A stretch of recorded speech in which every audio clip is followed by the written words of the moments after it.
সামনে পূজা, আর তাই পূজা উপলক্ষে সকলে তাদের পছন্দের মানুষদের উপহার দিচ্ছেন। সেই ধারাকে অব্যাহত রাখলেন পশ্চিমবাংলার মাননীয় মুখ্যমন্ত্রী মমতা ব্যানার্জি। নিজের পছন্দের এবং কাছের অভিনেত্রী সৌমিত্রিষা কুণ্ডুকে পূজা উপলক্ষে পাঠিয়ে দিলেন একটা উপহার, আর সেই উপহার পেয়ে আহ্লাদে আটখানা মিঠাই রানি।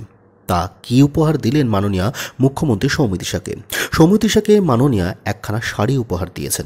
মাননীয় মুখ্যমন্ত্রীর কাছ থেকে এহেন উপহার পেয়ে বেজায় খুশি সৌমিত্রিষা। তাই তো সামাজিক মাধ্যমে তিনি এই শাড়ির ছবি পোস্ট করলেন এবং ধন্যবাদ জ্ঞাপন করলেন মাননীয় মুখ্যমন্ত্রী মমতা ব্যানার্জিকে।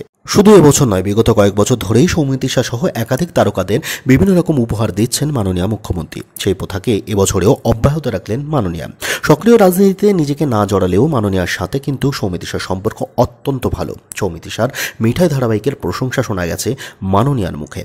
তাই তো মাননীয়া যখনই আহ্বান জানান সৌমিত্রিষাকে, সবকিছু ভুলে ছুটে যান মাননীয়ার উদ্দেশ্যে সৌমিত্রিষা কুণ্ডু।